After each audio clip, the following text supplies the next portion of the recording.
Angela Rayner is the latest instalment in the Labour Party's cycle of deception.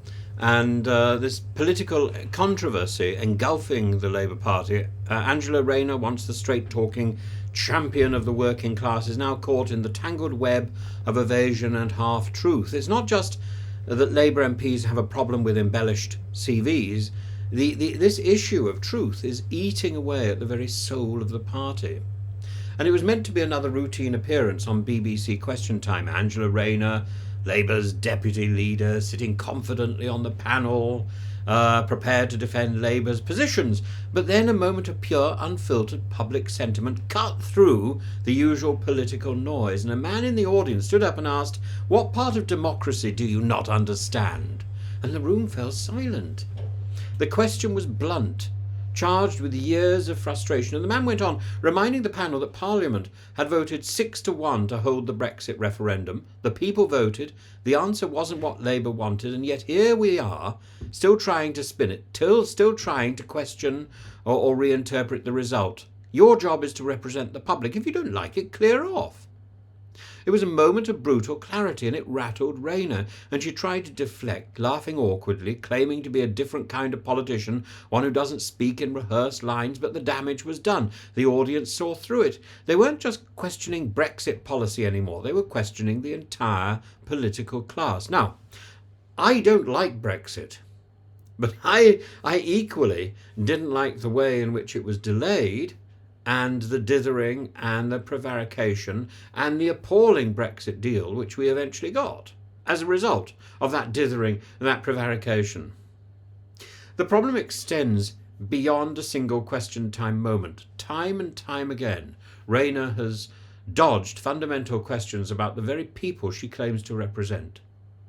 What is a working class person? When challenged in Parliament, her answer wasn't an actual definition, it was a slogan. The definition of working people are the people that the Tory party have failed for the last 14 years. That's not an answer, that's an attack line.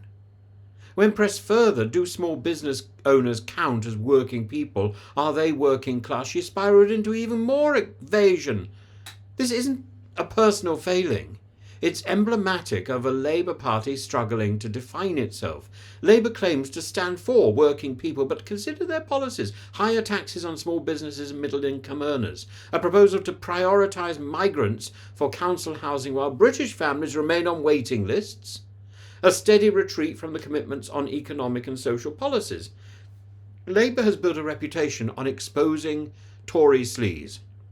And yet when it comes to their own internal issues, suddenly transparency takes a back seat, and Rayner herself has been accused of failing to properly declare the sale of a council house, an issue now under investigation, and the same Labour politicians who demanded meticulous honesty from the Conservatives seem less willing to apply the same standards to their own ranks. It's as if there's sort of bizarre ranking going on all over Parliament. It's got nothing to do with which party you belong to. It's whether you've mastered the art of ranking. If dodging questions weren't enough, Labour then took an extraordinary step, cancelling elections in key areas where Reform UK was surging in popularity. By the way, this is not a Reform UK advert. I'm not supporting Reform UK, but I am saying that some of the Reform UK questions which are being put are worthy questions. I think some of the answers that they are then giving themselves are wrong. More than 5 million people, more than 5 million voters have been denied their democratic right to pass judgment on their councillors. I know how disastrous a bad council is because I live in Rugby, a place run by Warwickshire County Council, and they wanted to be one of these unity councils. They wanted to completely dump Rugby Town Council, which I'm sure will happen in the next year or two, because it's about a pile of idle individuals exercising power over ordinary people, over ordinary working people. This isn't bureaucracy, this is political strategy. And Labour wasn't confident that they could win in these areas maybe, so they've simply shut down the whole process. When challenged, Rayner tried to deflect, shifting the conversation to Nigel Farage. It didn't work. People saw through it. The answer remained. The question remained. If Labour is so certain of its vision, why is it afraid to let people vote? Why is it afraid to tell the truth? And Angela Rayner's entire political career is built on her working class roots, the girl from the council estate, the single mum who defied the odds. But today that image is faltering. Her actions don't match her rhetoric. She talks about hardship while backing policies that increase the financial burden on ordinary people. She criticises Tory dishonesty while skirting questions about her own record. The gap between Labour's message and the deceitful reality is growing wider. And the public is catching on. Working class voters, once the bedrock of Labour's support, are now looking elsewhere. Reform UK is gaining ground. The Tories, even in their worst moments, still hold pockets of support among the very voters Labour should actually be winning over. It can't win them over because the Tories, Tory voters, know what real deception is, and they can identify it, they can see it.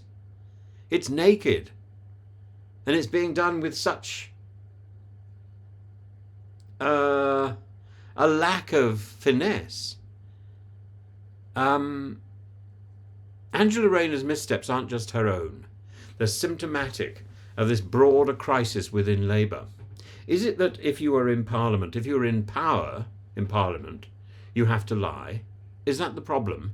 And the Labour Party are learning how to do it and learning badly? A party that once prided itself on fighting for working people. I don't know what a working person is. I must say, I'm inclined to agree with Angela Rayner. I just wish you'd be honest about it. You could have told me what a working person was in 1910 or 1920, perhaps, maybe in 1945, but not any longer. Because almost everyone in the UK is aspirational. Their children want to go to university. That means aspiration. That automatically, an aspirational person is middle class. That's the definition of middle class.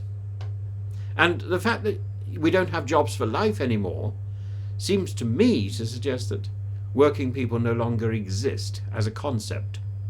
There are people who work very hard, and there are people who work on minimum pay, and there are people who are unemployed and who probably don't even expect to work.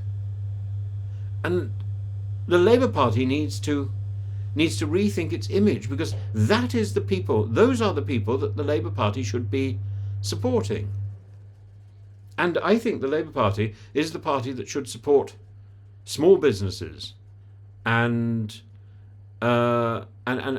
people who are working on a shoestring to keep the rest of us going.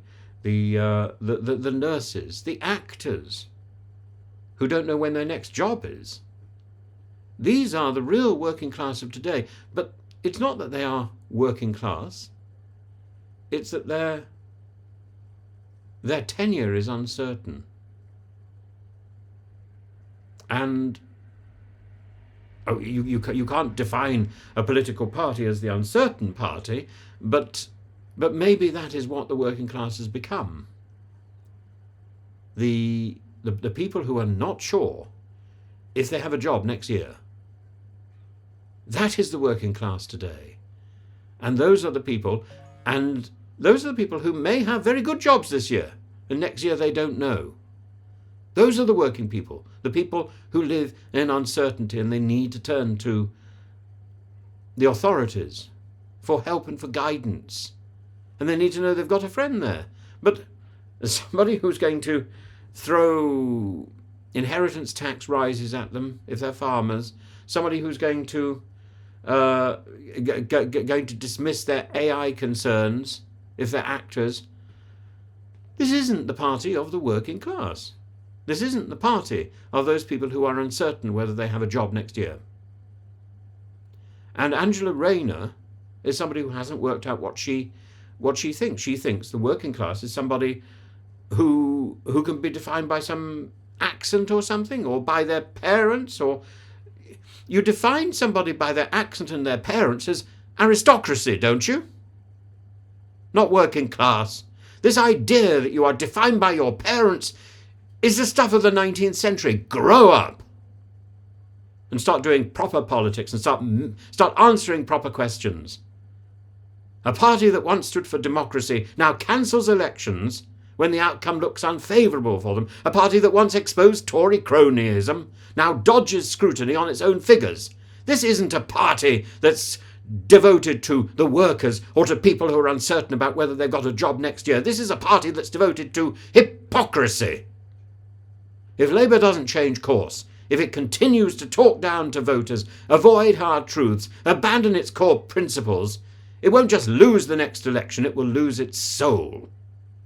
And as the Conservative Party is dying, there's a name going. The Labour Party could rebrand itself, the New Conservatives. Maybe it could get Boris Johnson to champion them as its new Prime Minister. Oh, let's stay on the sofa. Party? What party? Let's have a Labour Party in number 10. Who's got the cake? Angela Rayner can laugh off tough questions as much as she likes. But the people aren't laughing. They're watching. And when the next ballot arrives, they'll have their say.